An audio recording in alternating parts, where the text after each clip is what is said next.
18 horas.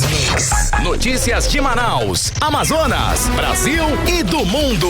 Agora na Mix.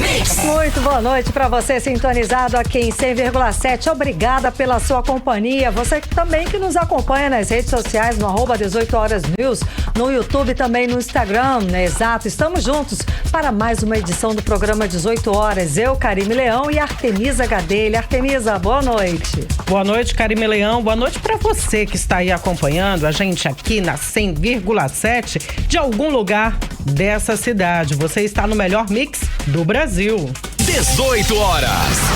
Vamos aos destaques de hoje do 18 horas. As buscas por desaparecidos no acidente da Ponte do Careiro completa 9 dias. E familiares das vítimas do acidente denunciam descaso do governo do Amazonas. A repercussão no Amazonas com mais um bloqueio de verbas para as instituições federais de ensino. Manaus começa a receber o sinal de internet 5G, mas, segundo a Agência Nacional de Telecomunicações, o serviço deve ser ativado de forma gradativa. 18 horas. 6:01, começa agora o programa 18 horas desta quinta-feira, dia 6 de outubro de 2022. Você está ouvindo 18 horas. E o Corpo de Bombeiros segue na busca por desaparecidos no acidente do desabamento da ponte no Careiro, no interior do Amazonas. 4 pessoas morreram e 14 ficaram feridas. Familiares das vítimas denunciam o descaso do governo do Amazonas nos trabalhos desse acidente.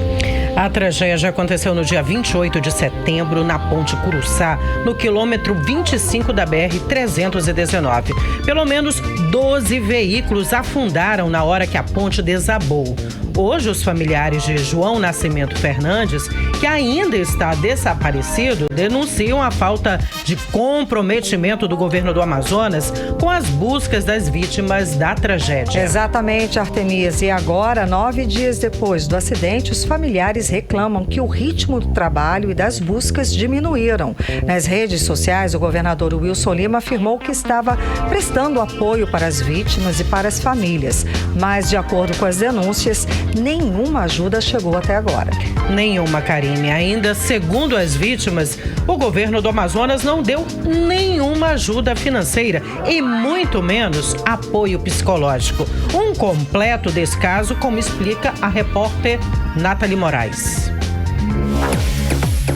O Sindicato dos Servidores Públicos Federais no Amazonas enviou um ofício ao Ministério dos Transportes, ao Corpo de Bombeiros e à Secretaria de Segurança Pública do Amazonas para pedir assistência à família do servidor federal João Nascimento Fernandes, de 58 anos.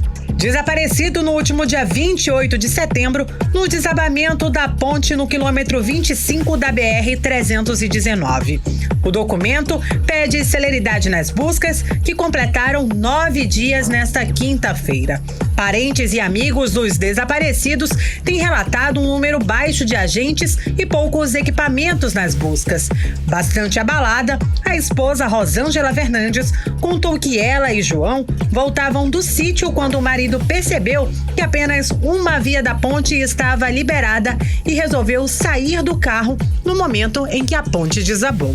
A gente voltava do quilômetro 32 de Altaz. Quando nós chegamos por volta de 7h30, a gente já viu aquele monte de carro lá parado. A gente pensava até que era uma blitz, mas aí ele foi se informar e já é o problema dessa ponte, né? O pessoal, os motoristas disseram para ele que passava carro pequeno.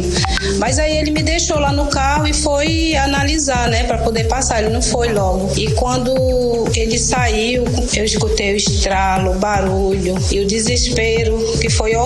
Só quem estava lá que viu isso. O Corpo de Bombeiros do Amazonas continua realizando as buscas.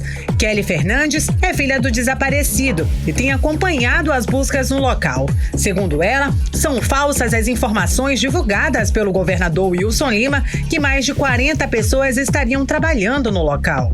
Fazer videozinho para postar em rede social, em meio à campanha eleitoral, e dizer que tá dando apoio e suporte, sendo que a gente não recebeu uma ligação e sendo que o nome do meu pai, o nosso rosto está estampado em qualquer jornal que a gente já deu entrevista, que a gente já postou. Eu tenho postado diariamente nas minhas redes sociais, porque eu falei que eu não vou me calar.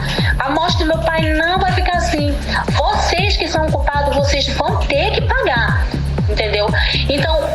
já conhecem a gente, sabem o nome do nosso pai. Nenhuma ligação, entendeu? Nem esse respeito de dizer, olha, foi montado um comitê, hoje, no dia de hoje foi feito isso. Para amanhã a gente vai fazer. É o mínimo. Isso é apoio.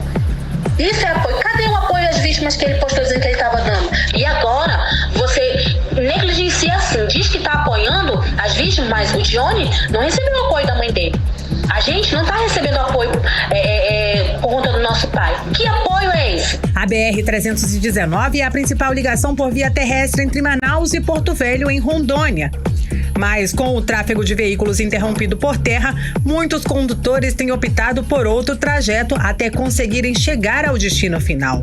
Segundo o secretário de Segurança Pública do Amazonas, General Carlos Mansur, uma ponte provisória deve começar a ser instalada no local ainda hoje. Quinta-feira, o Exército já entra para a construção aí dessa ponte metálica. Se começar o Exército entrando na quinta-feira, são 7 dias, 7, 8 dias, eu acredito que nós já tenhamos aí a trafegabilidade na BR-319 com essa ponte temporária. Nathalie Moraes para o 18 horas. Você está ouvindo 18 horas. Então tá muito certo. Só agora, depois do acidente, depois que pessoas morreram, a ponte vai ser reconstruída, vai ser ajustada. Né, gente? Acompanhamos a reportagem da repórter Nathalie Moraes. A filha de uma das vítimas falou que... a mulher falou que na segunda-feira a ponte já estava só meia pista. Essa é uma tragédia anunciada. Todos já sabiam que a situação da ponte estava precária. Muito tarde providenciar esta ponte para as pessoas que perderam famílias ali. Dias antes da ponte desabar, como eu falei, ela já estava interditada parcialmente, a ponte. O acidente foi numa quarta-feira, mas desde a segunda-feira, véspera do acidente, parte da pista tinha sido interditada porque já havia começado a ceder por causa da péssima condição na estrutura. E isso segundo informações do Departamento Nacional de Infraestrutura de Transportes, o DENIT, Artemísia. Karine, para completar, nós ouvimos ela falando que o comitê até o momento não deu nenhum retorno aos familiares das vítimas. Ou seja, Karine, todos já sabiam do perigo, nada foi feito para evitar a tragédia que deixou mortos e feridos. Nada foi feito para evitar o pior. E dias antes da tragédia, a Polícia Rodoviária Federal também informou que, por orientação do próprio DENIT, havia interditado parcialmente a ponte e justamente como você disse, por causa das péssimas condições de estrutura. Ou seja, todo mundo já sabia, né? Enquanto isso, as vítimas dessa tragédia denunciam o descaso do governo do Amazonas, o que é uma tristeza, né, gente? E além dessa denúncia que a gente acaba de mostrar na reportagem de Nathalie Moraes, do descaso do governo do Amazonas e da incapacidade de ação desse comitê de crise, a queda na ponte do Careiro da Várzea também revela a situação precária da BR-319. Inclusive, essa rodovia que passa por obras foram suspensas, pela Justiça, a pedido do Ministério Público Federal. A questão aí envolve o Instituto de Proteção Ambiental do Amazonas, que, de acordo com o Ministério Público, não adotou medidas necessárias para evitar possíveis impactos ambientais. A repórter Odinei Araújo explica esse assunto pra gente.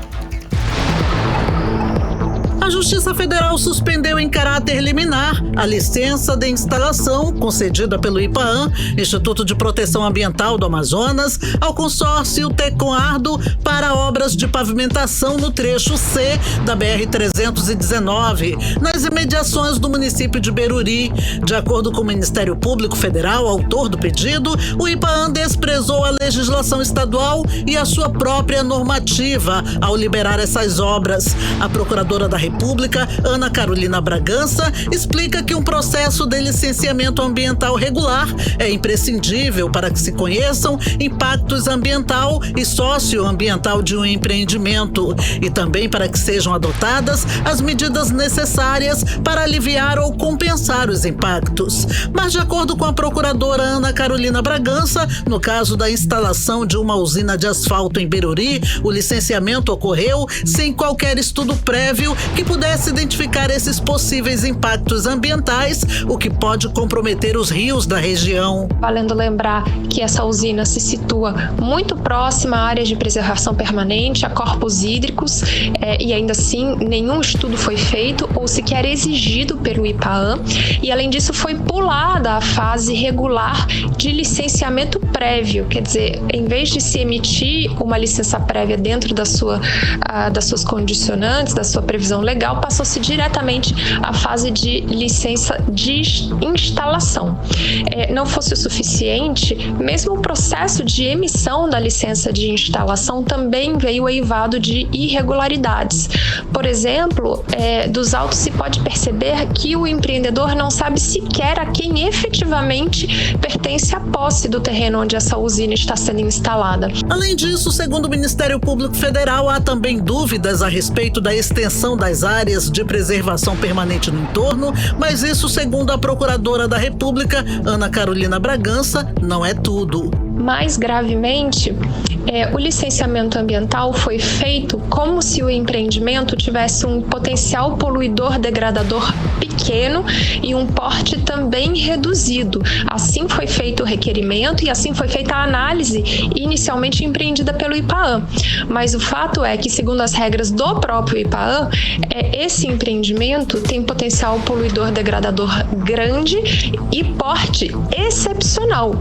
Esses cuidados não foram adotados justamente porque o empreendimento foi caracterizado desde o início como pequeno, como se não fosse capaz de poluir. E mesmo sabendo que a usina causaria sérios danos ambientais, de acordo com o Ministério Público Federal, o IPAAM não adotou medidas visando sanar esse problema e a correção do licenciamento ambiental. O que acabou tornando esse licenciamento ambiental uma grande farsa.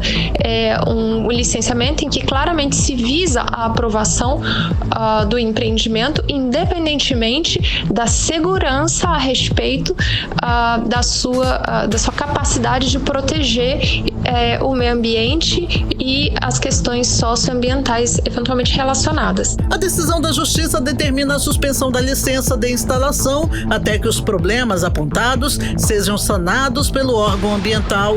Também foi determinado que seja agendada uma audiência para a tentativa de conciliação no dia 19 de outubro. O 18 Horas tentou ouvir o IPAAM e o governo do Amazonas para saber o que eles tinham a dizer sobre a decisão da Justiça, mas até o fechamento da reportagem, eles não enviaram resposta. Odinei Araújo para o 18 Horas. Você está ouvindo 18 Horas. Ou seja, um abandono generalizado, de todos os poderes. E sobre a tragédia da ponte do Rio Curuçá, o Comitê Amazonas de Combate à Corrupção chegou na época também a emitir uma nota pública a respeito do assunto. No texto, o comitê afirma que as pessoas foram vítimas do precário e ineficiente serviço público prestado à sociedade. Segundo o texto, a ponte que desabou foi uma obra entregue para a população na década de 70 e que não recebeu a devida atenção dos órgãos governamentais competentes como manutenção e cuidados estruturais necessários. A nota do comitê segue destacando que as autoridades tinham conhecimento das péssimas condições estruturais da ponte e que nada foi feito para evitar o pior. No texto, o comitê cobra punição e exige que os responsáveis por políticas públicas e as autoridades encarregadas de realizar a manutenção e fiscalização sejam rápidos e precisos com as respostas à sociedade. O comitê pede também investigação para apurar as causas da tragédia e punição dos reais responsáveis. Exato, Artemisa. E esse assunto da falta de manutenção da ponte do Rio Curuçá, no município de Careiro Castanho, foi tema também dos discursos na Assembleia Legislativa aqui do Amazonas esta semana. O recém-eleito deputado federal, Fausto Júnior, chega em Brasília com a missão de propor a criação de uma CPI para investigar o porquê a BR-319 nunca foi concluída. E a repórter Odinei Araújo volta para explicar mais sobre essa possível CPI. O O desabamento da ponte no município do Careiro Castanho no fim do mês passado e que deixou mortos e feridos foi destaque no discurso dos deputados estaduais dessa semana. De acordo com o recém-eleito deputado federal Fausto Júnior, existe um contrato vigente de quase 40 milhões de reais por ano para manutenção da BR e da ponte, mas conforme o parlamentar, essa manutenção, ao que tudo indica, não foi feita. Uma ponte não cai do nada. Uma ponte não cai sem que haja anos e anos, sem um mínimo de reparo possível.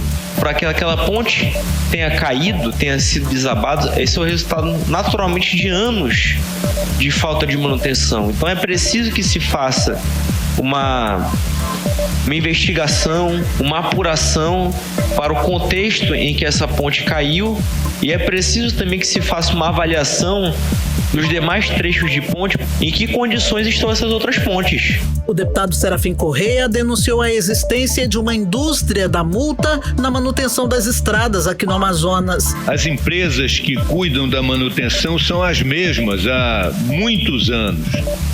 E por até uma ironia do destino, elas estão no Paraná. Ninguém sabe a capacidade técnica dessas empresas, ninguém sabe se eles subempreitam. O fato é que a estrada fica trafegável no verão, mas como o DENIT não tem uma balança para conter carretas que vêm acima do peso, quando começa o período da chuva, a estrada se vai. Fausto Júnior, que a partir do ano que vem estará em Brasília, disse que a fiscalização da BR-319 e a dificuldade em resolver de vez a questão da trafegabilidade da estrada precisa ser investigada. Essa questão da BR-319 tem sim que ser objeto de investigação. Existem muitas coisas erradas que aconteceram ao longo dos anos para que nós chegássemos, depois de quase 45 anos da inauguração da BR-319, o trecho do meio até hoje está da forma como está, porque não há justificativa. Existe algum tipo de interesse de que a BR-319 não saia do papel. Nós precisamos investigar. Precisamos investigar quem ganha com o fato da BR-319 continuar por mais de 40 anos intrafegável. 400 quilômetros da BR-319 estão no barro, ou seja, não tem asfalto nenhum, apesar do contrato de manutenção da rodovia. Odinei Araújo para o 18 horas. Você está ouvindo 18 horas. O Tribunal Superior Eleitoral aprovou hoje, quinta-feira, o plano de mídia para a propaganda eleitoral gratuita na TV e no rádio durante a campanha do segundo turno das eleições. Pelo calendário eleitoral, as peças audiovisuais devem voltar a ser veiculadas na manhã desta sexta-feira, já amanhã, né, Artemisa? Isso mesmo, Karime. Pelo plano de mídia aprovado, os candidatos Luiz Inácio Lula da Silva e Jair Bolsonaro, que disputam a presidência da República, vão ter 5 minutos cada um nos 2 blocos diários de propaganda eleitoral. Os horários dos blocos seguem os mesmos do primeiro turno. Agora 6h19, agora sim fechamos o nosso link com o jornalista Carlos Eduardo Matos, direto de Brasília. Cadu, boa noite. Então, os institutos de pesquisa agora são alvos de investigação da Polícia Federal. Cadu, explica o que aconteceu. Boa noite. Boa noite, Karime. Agora tá me ouvindo? Sim. Ah, que bom, que bom. Boa noite para você, Karime. Boa noite, Artemisa. Boa noite, os queridos ouvintes do programa 18 horas. Agora é o movimento de caça às bruxas, Karime. O motivo é que a maioria dos 22 institutos de pesquisas que atuaram nessas eleições ajudaram a dar um clima de vitória ao candidato Lula e de derrota acachapante do presidente Bolsonaro. E a gente sabe que não foi isso que aconteceu. O Bolsonaro teve resultados surpreendentes até, ele foi muito bem votado em regiões onde, segundo essas pesquisas, ele não estava bem, como São Paulo, Minas Gerais. Inclusive em Manaus, Bolsonaro recebeu uma grande maioria dos votos aí. E agora a corte bolsonarista, digamos assim, resolveu contra-atacar. começando aí pelo ministro da Justiça, Anderson Torres, que acionou a Polícia Federal para investigar os institutos de pesquisa. Vamos ouvir o que disse o ministro Anderson Torres sobre esse assunto. Eu quero esclarecer tudo isso, números muito discrepantes da realidade que se teve nas urnas e esses crimes que podem estar por trás disso aí. Na melhor que eu quero dizer, na Polícia Federal, para poder esclarecer tudo isso, até para esclarecer para a população brasileira, para poder exercer o seu direito de pesquisa, não fique direcionando muitas vezes questões de voto, essas coisas. Então, nada melhor que o inquérito judicial para esclarecer se realmente existe algum crime, algumas empresas associadas, enfim, o que vai dizer. Na verdade, não é individuação, existe um crime previsto para isso, que é a divulgação de pesquisas falsas, pesquisas, a própria fake news, fake news mais que é no momento, numa véspera de eleição, como bem disse o governador. Então a gente tem que ter muito cuidado, o inquérito é muito sério e a realidade vai vir à tona aí com o final do inquérito. 18 horas. A gente acompanhou a fala do ministro da Justiça, Anderson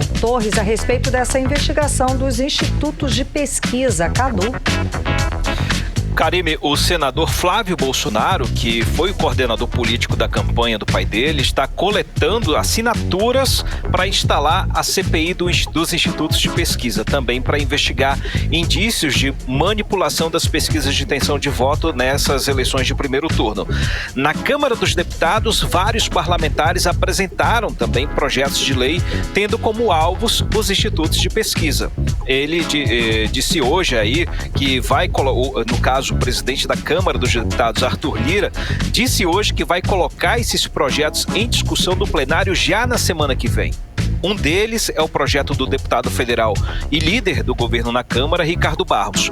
O projeto dele, Karime, propõe cadeia de 6 a 10 anos de prisão para quem divulgar pesquisas eleitorais com números que se mostrarem fora da margem de erro, ao serem comparados com o resultado das urnas. Vê se pode aí o perigo que os empresários e trabalhadores do setor de pesquisa, de estatística, vão correr a partir de agora.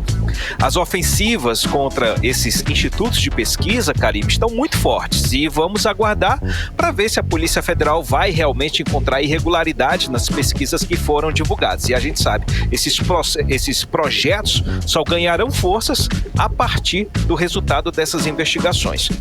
Karime, ainda falando de eleições, a gente segue atualizando informações sobre essa primeira fase do segundo turno, que é a busca por alianças e apoios, né? O presidente Bolsonaro convocou todos os parlamentares bolsonaristas eleitos e reeleitos para uma grande reunião no Palácio do Planalto e no Palácio do Alvorada. Agora, Bolsonaro tem aí o apoio de 11 governadores de estado, entre eles o governador do Amazonas, Wilson Lima. Ele esteve aqui em Brasília, veio aqui a Brasília e fez um discurso lá no Palácio do Planalto de apoio ao presidente Bolsonaro. Vamos ouvir o que ele disse. Estou vindo aqui, presidente, para reafirmar meu compromisso que eu tenho com o seu projeto. O meu comportamento não poderia ser diferente. Pelo carinho, pelo respeito que o presidente tem tido pelo estado do Amazonas. Nunca se viveu uma era tão importante, tão significativa de prosperidade como nós estamos vivendo agora. Resultado das obras do governo federal, do governo do estado e também da iniciativa privada. 18 horas. Tá aí o apoio do governador do Amazonas, Wilson Lima, na campanha de reeleição do presidente Jair Bolsonaro. Cadu. Ele está disputando o segundo turno, né? Mas falou lá como uma espécie de vitorioso. E a gente não sabe de que Amazonas ele estava falando, né? Um Amazonas que cresceu, cheio de benefícios. Aí falou sobre o gasoduto e não falou sobre Zona Franca, tá? Porque, claro, tem essa desavença do presidente Bolsonaro. Não falou de Zona Franca justamente para não desagradar o presidente da República. É importante ressaltar isso. Quem também participou desse evento, Karime, foram os deputados federais reeleitos, Capitão Alberto Neto e Silas Câmara. Inclusive, Silas Câmara estava acompanhado da esposa dele, a deputada federal eleita pelo estado do Acre, Antônia Lúcia. Nesse grande encontro de apoiadores de Bolsonaro, eu destaco para você, Karime, o lançamento de um movimento que está sendo chamado de Arrastão das Mulheres pelo Brasil. Esse movimento vai começar pelo estado da Bahia, depois segue para Pernambuco, seguindo aí pelos demais estados do Nordeste. O objetivo é trazer mais votos das eleitoras e diminuir a vantagem de Lula na região Nordeste sobre o presidente Bolsonaro. Agora, fazendo o balanço dessa primeira fase de agregar apoios, Karime, Lula tem o apoio de 5 governadores de estado, dos ex-candidatos Simone Tebet e Ciro Gomes, de parte do MDB e de parte do PSDB, agora de Fernando Henrique Cardoso e de José Serra, ambos do PSDB, né, e de ex-ministros da Economia e do Banco Central. Agora, Bolsonaro tem um apoio, como eu disse, de 11 governadores, do senador eleito Sérgio Moro, do presidente da Câmara, Arthur Lira, que se pronunciou hoje, e dos parlamentares aí das bancadas evangélica, do agronegócio e da segurança pública. É a guerra pelos territórios. Karime e Artemisa, volto com vocês. Cadu, e esse segundo turno, o que se tornou esse segundo turno, Cadu? Nesse tudo ou nada, né? A campanha do segundo turno, nordestinos estão sendo aí vítimas de ataques de xenofóbicos, de eleitores que apoiam, inclusive, o presidente Bolsonaro. Por que os nordestinos se tornaram alvo aí, Cadu? Eu vou tentar explicar o inexplicável, viu, Artemis? Vamos tentar. Nessas eleições de primeiro turno, o candidato Lula foi o mais votado na grande maioria dos estados da região norte. Por causa disso, começou nas redes sociais, desde segunda-feira, né, pós-eleições, uma campanha chamada Não Visite o Nordeste.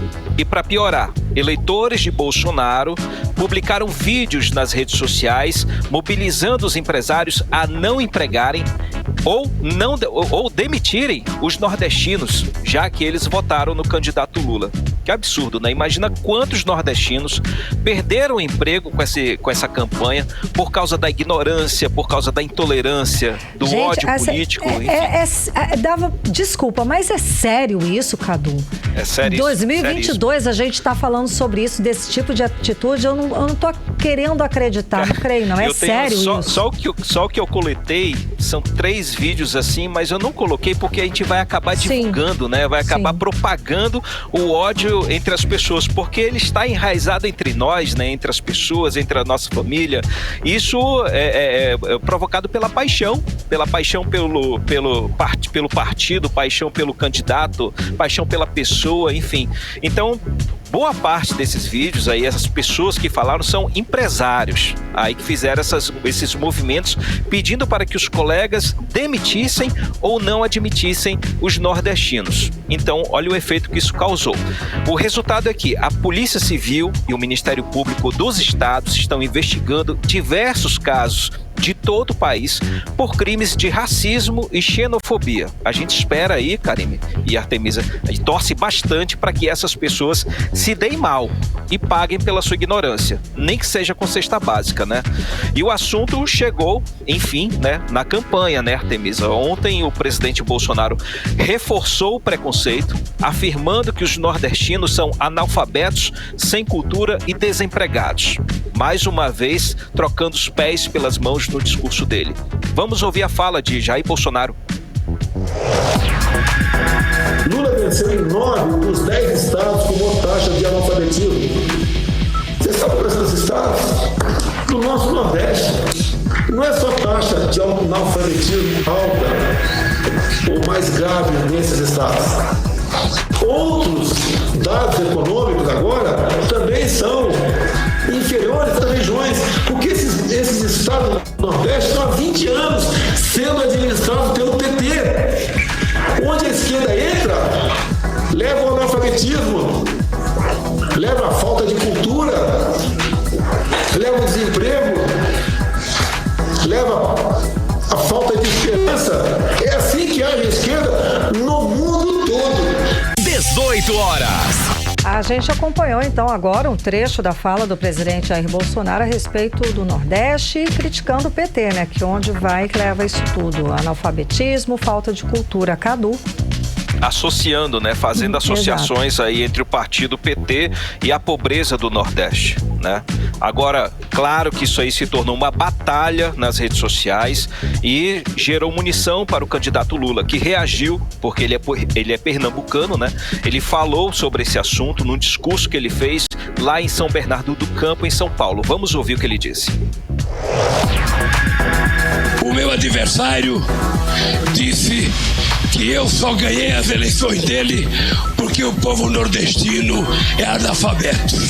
As pessoas que são analfabetas não são analfabetas por sua responsabilidade. As pessoas que são analfabetas ficaram analfabetas porque esse país nunca teve um governo que se preocupasse com a educação. 18 horas. Agora a gente ouviu aí a resposta do candidato Luiz Inácio Lula da Silva às provocações do presidente, às afirmações, né, do presidente Jair Bolsonaro. Cadu. Exatamente, Artemisa. É como a Artemisa falou, é o tudo ou nada na política, né? Que beira o absurdo, que beira a prática criminosa. Agora vamos ver, vamos aguardar se a gente sobrevive, né, gente? A esse segundo turno que já chegou ao seu limite ideológico, seu limite moral. Karime e Artemisa. Obrigada pelas informações, Cadu. Boa noite, bom trabalho. Valeu, gente. Até amanhã. Tchau, tchau. Tchau, tchau. Agora em Manaus, 6 horas e 31 minutos. Você segue aqui em 100,7 no programa 18 horas até às 7 da noite. Você está ouvindo 18 horas. E daqui a pouco, o Manaus começa a receber o sinal de internet 5G, mas o serviço deve ser ativado de forma gradativa. É o nosso assunto em instantes. 18 horas. E agora vamos conferir o tempo e a temperatura para amanhã com ela, Karime Leão. Previsão do tempo. Segundo informações do Climatempo, a previsão para amanhã é de sol e aumento de nuvens de manhã, pancadas de chuva à tarde. À noite o tempo fica aberto. A mínima prevista de 24 graus, a máxima pode chegar a 36 graus. As chances de chuva são de 67% e a umidade relativa do ar fica entre 40% e 92%. E a partir de hoje, Manaus começa a receber o sinal de internet 5G na faixa 3,5 GHz, através das prestadoras Claro, TIM e Vivo. Segundo a Agência Nacional de Telecomunicações, a ativação do serviço deve acontecer de forma gradativa, conforme o processo de licenciamento das estações. Até o momento, Karime, o sinal já alcança cerca de 24% da população brasileira, cerca de 50 milhões de brasileiros. Além de Manaus, o sinal foi ativado nesta quinta-feira em Belém, Rio Branco, Porto Velho e Macapá. Os detalhes na reportagem agora de Nathalie Moraes. Iniciou hoje em Manaus o funcionamento do sinal de internet 5G na faixa de 3,5 GHz, por meio das prestadoras de serviço Claro, TIM e Vivo. Segundo a Anatel, a Agência Nacional de Telecomunicações, a ativação do serviço acontece de forma gradativa a partir das 2 da tarde desta quinta-feira. As empresas iniciaram o processo de licenciamento das estações. Com isso, a quinta geração da tecnologia completa a primeira etapa prevista em edital, disponibilizando o serviço a todas as 27 capitais do Brasil. A previsão inicial era que o serviço 5G fosse disponibilizado em todas as capitais até o último dia 31 de julho. O anúncio referente ao início dos serviços em Belém, Macapá, Manaus, Porto Velho e Rio Branco foi feito pelo grupo criado pela Agência Nacional de Telecomunicações para acompanhar a ativação do sistema em todo o país. A nova tecnologia permite a transmissão de dados de forma mais veloz, estável e com menor tempo de resposta. Segundo o conselheiro da Anatel, Moisés Moreira, as operadoras têm até o dia 28 de novembro para ligar todas as estações previstas para a região norte. As prestadoras Claro, TIM e Vivo, somadas, elas deverão ter no mínimo 57 antenas 5G ativadas em Belém, 18 em Macapá, 84 em Manaus, 21 em Porto Velho e 15 em Rio Branco. Os bairros mais centralizados de Manaus Manaus contam com um sinal de internet melhor do que nas periferias da cidade, localizadas nas zonas norte e leste. O serviço das operadoras de telecomunicação, segundo os usuários de internet em Manaus, em todas as zonas é um desafio. Há relatos que a cobertura 4G chega a sumir, por exemplo, em dias de chuvas intensas. Para Juliano Basso, gerente de tecnologia da CIDIA, Instituto de Ciência e Tecnologia, os desafios em Manaus são enormes. Isso é maior qualidade com maior velocidade, né? Então, se a gente fizer um paralelo, né, lembrando lá em 2012, quando teve o leilão do 4G, nós nem sabíamos quais aplicações seriam instaladas, né? Então, surgiram YouTube, serviços de streaming e tudo mais, e agora virá o 5G. Para o especialista, a quinta geração de rede promete revolucionar o conceito de conexão existente atualmente e suas características podem contribuir diretamente para o sucesso dos negócios por aqui. Daqui a 3, 4 anos, as pessoas pensando em cima dessa rede, né, de educação, de saúde, de entretenimento, né? Então, quantas aplicações não vão surgir porque eu tenho essa infraestrutura disponível, que vai dar maior velocidade, menor latência, o número de dispositivos e sensores conectados é muito grande, pode ser uma cidade inteligente. Então, inúmeros casos podem surgir negócios. A Anatel está realizando uma força-tarefa para atender as demandas para a regularização do sinal em Manaus em até 2 dias. Nathalie Moraes para o 18 horas. Você está ouvindo 18 horas. E daqui a pouco, aqui no programa 18 horas, o governo federal bloqueia quase 2,4 bilhões de reais para instituições federais em todo o Brasil. O FAM e IFAM já calculam prejuízos de quase 9 milhões de reais aqui no Amazonas. É o nosso assunto em instantes. 18 horas. 6 horas e 36 minutos. Chegou o momento da gente falar a respeito dos bastidores da política aqui do estado do Amazonas com a Artemisa Gadelha. Artemisa, e a corrida das alianças continua para o apoio dos candidatos ao governo do Amazonas. Bom, mas tem muita gente em cima do muro ainda, né? Não? Ricardo Nicolau, por exemplo, decidiu ficar neutro, Artemisa. Pois é, Karime, eu cheguei a comentar ontem aqui, né, que seria impossível Ricardo Nicolau apoiar o Wilson Lima do União Brasil, mediante o rompimento total com o governador na campanha eleitoral do primeiro turno. Após, inclusive, Nicolau denunciar um vídeo que, segundo ele, foi feito pela equipe de Wilson Lima com recursos públicos. O vídeo tem críticas pesadíssimas sobre o pai de Ricardo Nicolau e da família do deputado. Baixaria mesmo, viu? Nicolau rebateu, inclusive, na época, nas redes sociais dele. Vamos relembrar a primeira denúncia de Ricardo Nicolau contra o governador Wilson Lima? Nós vamos colocar você na Polícia Federal e na cadeia. Safado! Safado!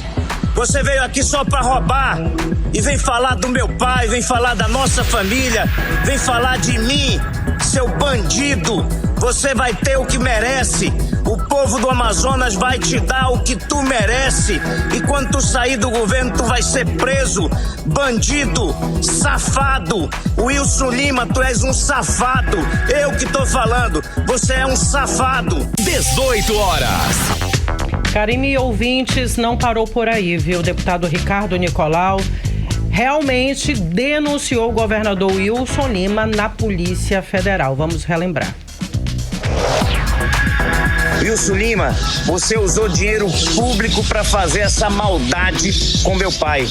Foi com um funcionário do seu gabinete, pago com dinheiro público, para atacar a imagem do meu pai e da nossa família. O nome desse criminoso, mandado por você, Wilson Lima, é Delson Reis. Tá aqui. E não adianta tentar demiti-lo. Wilson Lima, você e sua quadrilha vão pagar por isso. 18 horas. Então, como nós vimos aí no vídeo, né, o deputado Ricardo Nicolau realmente denunciou o governador Wilson Lima na Polícia Federal. Ontem eu comentei, Karime, que havia a possibilidade de Ricardo Nicolau não só não apoiar, né, o governador do estado do Amazonas, o Wilson Lima, como também havia a possibilidade dele ficar neutro. Mas é estranho, depois de todas as denúncias que nós acabamos de ouvir, né, do deputado, falar inclusive que o Wilson Lima seria expulso de Manaus.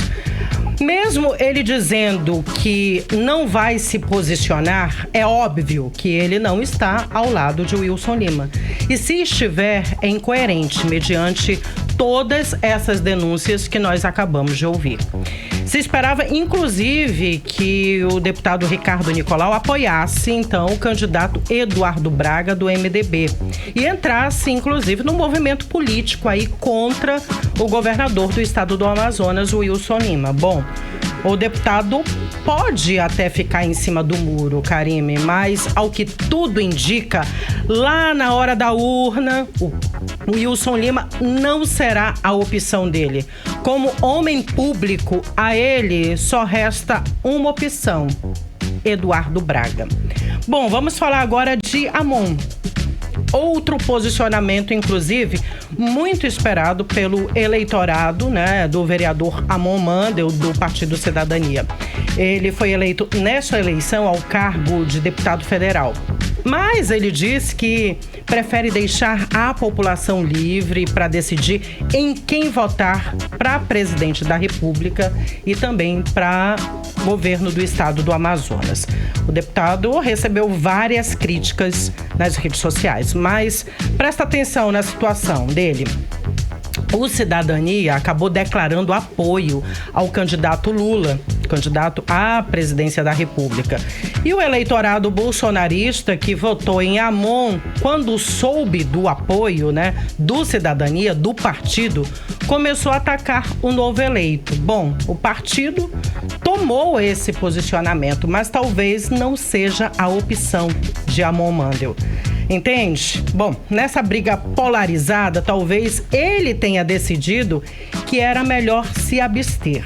Hoje, inclusive, ele teve uma conferência longa esta tarde com o Partido Cidadania, com a direção do partido, talvez para definirem os próximos capítulos dessa novela, enfim.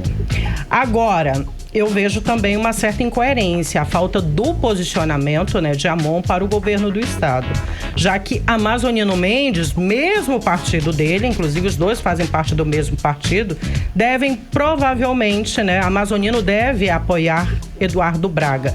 E o voto a Eduardo vem sendo considerado, inclusive, um voto de oposição ao governo do estado do Amazonas, ao governo Wilson Lima. Agora, mudando para a Assembleia Legislativa do Estado do Amazonas, vamos falar do deputado Serafim Correia, que após não conseguir, né, a reeleição para uma cadeira na Assembleia, ele declarou apoio ao governador Wilson Lima. Para muita gente, foi uma posição incoerente do deputado mediante a defesa da Zona Franca de Manaus. É uma bandeira, inclusive, do deputado Serafim Correia. Bom, o governador do Amazonas, ele inclusive não tomou providência a tempo, né, para entrar na época, Karime, com os recursos contra o decreto do presidente Jair Bolsonaro.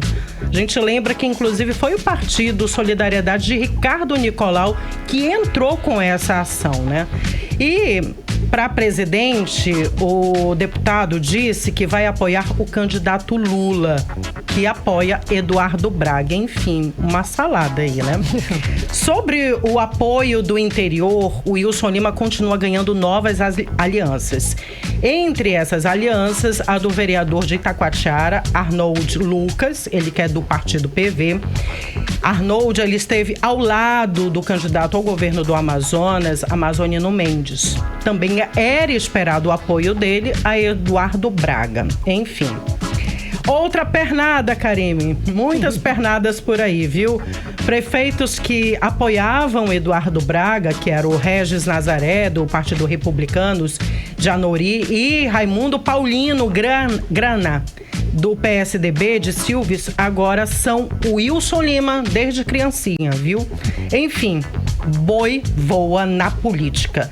E para finalizar, nós temos aí Carol Braz, que foi candidata ao governo do estado do Amazonas pelo PSB, pelo PDT, desculpa, ela que declarou apoio ao candidato Eduardo Braga. Bom, vale relembrar que ela foi secretária do governador Wilson Lima, na gestão de Wilson Lima, secretária da Sejusc, né, da Secretaria de Justiça, enfim, ela se tornou opositora dele nestas eleições. Bom, Carol tem recebido vários vídeos anônimos desqualificando o apoio dela a Eduardo Braga. Vamos acompanhar então, se você estiver pelo YouTube e pelo Instagram, vai poder acompanhar o vídeo então de Carol Braz.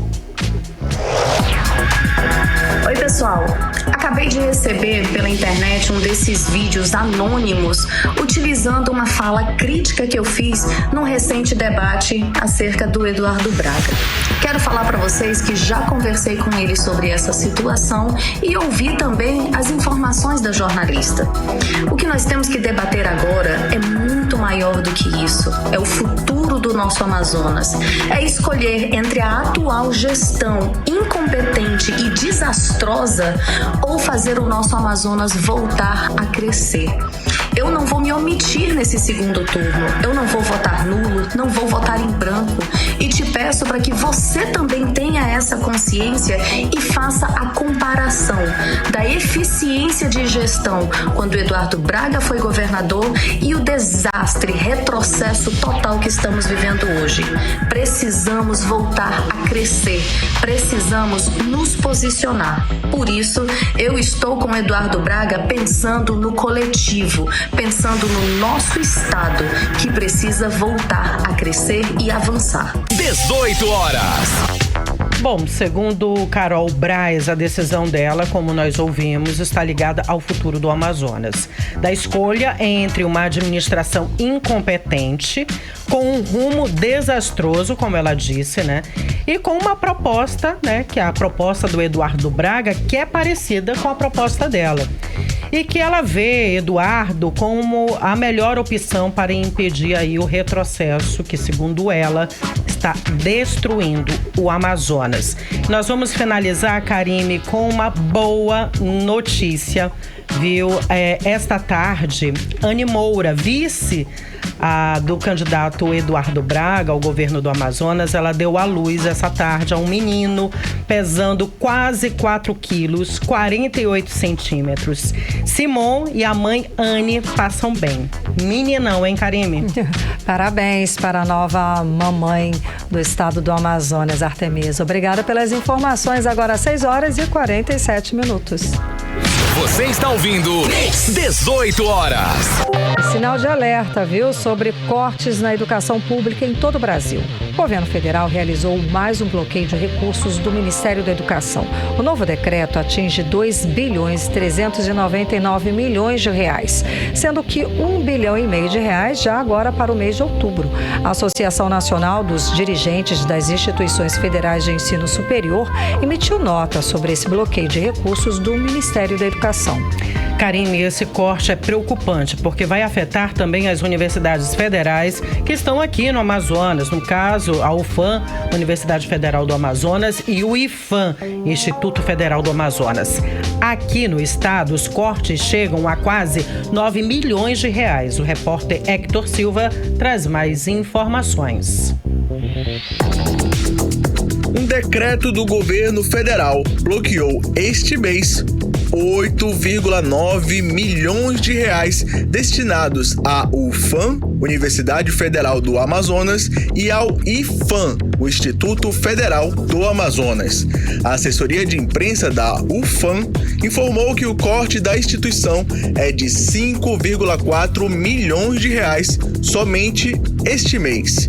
E o IFAM informou que o seu corte foi de 3,5 milhões de reais. A decisão do governo federal é válida para todo o país.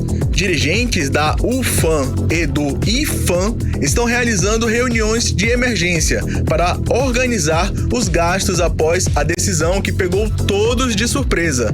Segundo o reitor da UFAM, Silvio Puga, uma reunião foi convocada hoje pela tarde com todas as universidades federais do país para organizar as finanças. Nós estamos em reunião com todos os reitores das universidades brasileiras, são 69 universidades. Já fiz reuniões internas com as nossas equipes. Nós estamos fazendo um estudo para um remanejamento orçamentário. Os cortes afetam também projetos em campos do interior do estado. Segundo o diretor do IFAM de Parintins, Kleber Brito, a gestão do campus contava com esse dinheiro para terminar obras importantes como o RU, o restaurante universitário do campus de Parintins. A gente tem todo um cronograma e um planejamento financeiro e orçamentário para fechar o ano.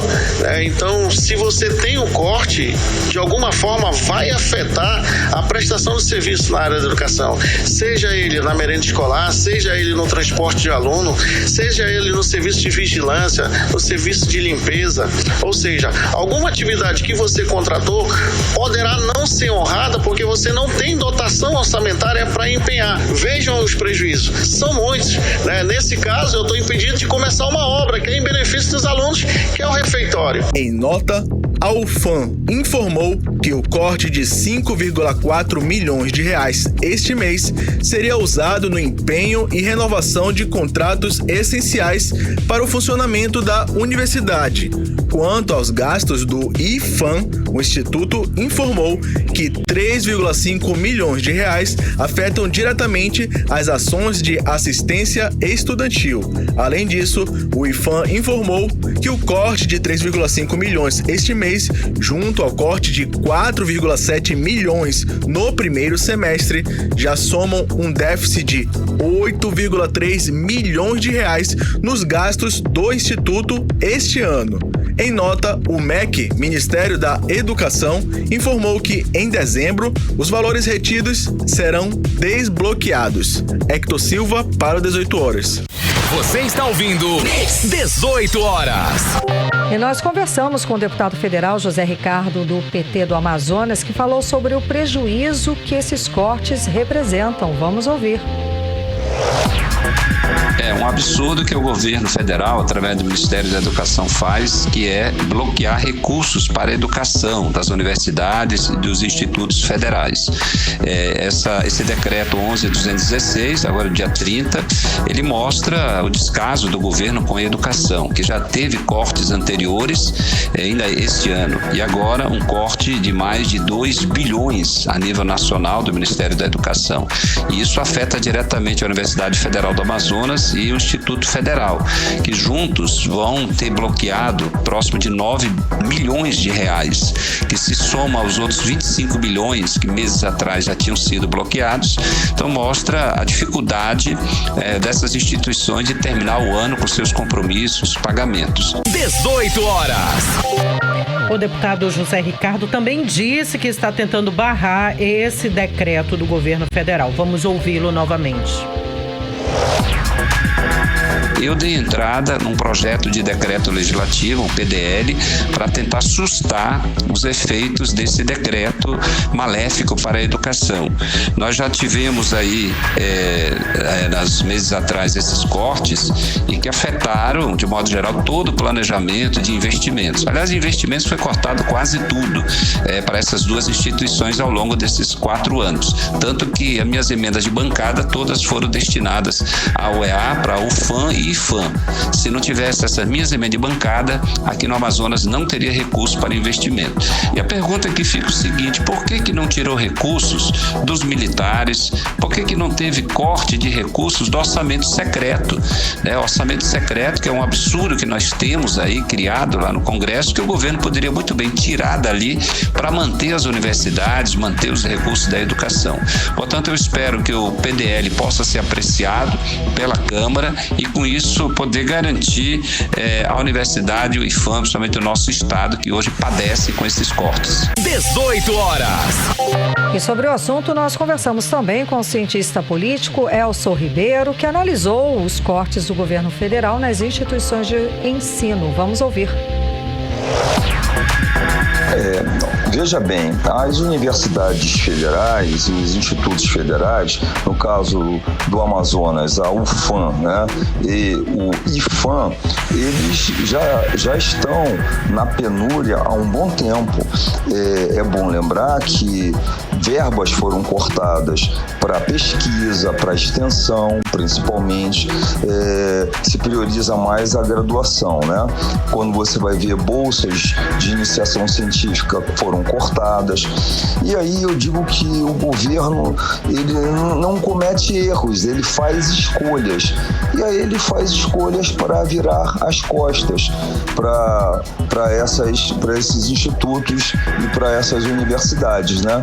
Muitas vezes são lugares que têm um pensamento crítico que incomoda o governo. O que eu acho lastimável apenas é que não existe nenhum lugar no mundo com um alto índice de desenvolvimento humano, de IDH, que não tenha apostado maciçamente em pesquisa, em extensão, em ensino, né? E aí o governo toma essa medida. Eu, particularmente, me associo às pessoas da Andifes e dos institutos federais de educação e lastimo esse comportamento. 18 horas. E agora vamos conferir a previsão do tempo para esta noite e madrugada. Com você, Karime Leão. Previsão do tempo. E segundo informações do Clima Tempo, a previsão é de chuva rápida durante a noite e a madrugada. A mínima prevista é de 24 graus, a máxima pode chegar a 35 graus. As chances de chuva são de 67% e a umidade relativa do ar fica entre 41% e 90%. E o trabalho feito pelo censo do IBGE no Amazonas já passou da metade, viu? Quase 60% da população do estado já prestaram aí informações para os agentes, Artemisa. Exatamente, Karime, mas o trabalho do censo aqui no Amazonas está sendo atrapalhado pela violência. Noticiamos diversos casos de recenseadores que tiveram equipamentos roubados durante o trabalho. Repórter Hector Silva traz mais detalhes pra gente. O IBGE, Instituto Brasileiro de Geografia e Estatística, informou na última segunda-feira que já recenseou 917.022 domicílios em todo o Amazonas. Até a segunda, cerca de 2.500 recenseadores haviam coletado dados de 2.488.760 amazonenses, o equivalente a 58,3% da população que o IBGE estima haver no estado, que é de mais de 4,2 milhões de pessoas. Adjalma Nogueira, coordenador de divulgação do censo no Amazonas, explica que o número de recenseados no estado poderia ser maior, porém os recenseadores têm encontrado dificuldades. 2 meses de coleta, o censo já visitou mais da metade dos domicílios do estado, alcançando quase 60% da população estimada. As características rurais do Amazonas têm sido um fator de dificuldade para a coleta na zona rural. As distâncias e as barreiras naturais dificultam a acessibilidade dos recenseadores aos moradores mais isolados. Algumas regiões já apresentam forte vazante dos rios, o que torna mais difícil chegar até as casas. Na capital, temos muitos domicílios com morador ausente e algumas recusas. Além disso, o acesso aos condomínios é sempre mais difícil que em domicílios normais. Para contornar, estamos incentivando nossos recenseadores a trabalhar nos finais de semana e em horários diferenciados para encontrar os moradores. Buscamos também os condomínios para oferecer, além da entrevista presencial, a possibilidade de responder ao censo através da internet. O trabalho dos recenseadores tem sido atrapalhado também pela violência. Aqui mesmo, no 18 horas, noticiamos diversos casos de recenseadores que tiveram equipamentos roubados durante o trabalho. Até o momento, segundo o IBGE, cerca de 2,0% dos domicílios se recusaram a responder o censo no Amazonas, percentual que a Djalma Nogueira espera ser reduzido até o fim da operação. A coleta no estado está num ritmo bom, se comparado à média nacional. No entanto, é necessário fazer ajustes para alcançar todos os domicílios no prazo estabelecido. Isso será possível quando conseguirmos aumentar a produtividade e, ao mesmo tempo, a sociedade receber os nossos recenseadores. Hector Silva, para o 18 Horas. Você está ouvindo 18 Horas. E justamente com base nessa quantidade de pessoas que se recusam a atender os recenseadores, o IBGE vai realizar no próximo sábado, dia 8, o Dia Nacional de Divulgação e Disseminação do Censo 2022, justamente com o objetivo de estimular a população a receber os recenseadores e responder o censo. Em Manaus, o local da ação vai ser o Parque da Criança no Aleixo, na zona centro-sul de Manaus. Agora em Manaus, 6 horas e 59 minutos. 18 Horas. E seguimos direto para o Editorial 18 Horas. Editorial 18 Horas. O Tribunal Superior Eleitoral informou hoje que não houve divergência em nenhuma das 641 urnas eletrônicas submetidas ao teste de integridade no primeiro turno. Os testes consistem em uma espécie de votação fictícia, em que os servidores do TSE depositam ao mesmo tempo votos iguais e já conhecidos na urna eletrônica e em outra, a de lona. Em seguida, é feita uma checagem para saber se o boletim emitido pelo equipamento correspondente é exato aos votos em papel. As urnas que foram testadas, usando aí a biometria de eleitores reais, também não apresentaram nenhuma falha no funcionamento. O teste feito com a biometria foi realizado por sugestão das Forças Armadas, uma das entidades fiscalizadoras do processo eleitoral. Os testes comprovam mais uma vez a integridade do sistema de votação da Justiça Eleitoral no Brasil e que o voto de cada eleitor brasileiro dá aos candidatos é respeitado. 18 Horas. 7:01. Boa noite, Artemisa Gadelha. Boa noite, Karime. Até amanhã. Tchau, tchau. Obrigada pela companhia. Um beijo pra você. Até amanhã. Você ouviu 18 Horas. As notícias do Brasil e do mundo. De volta amanhã.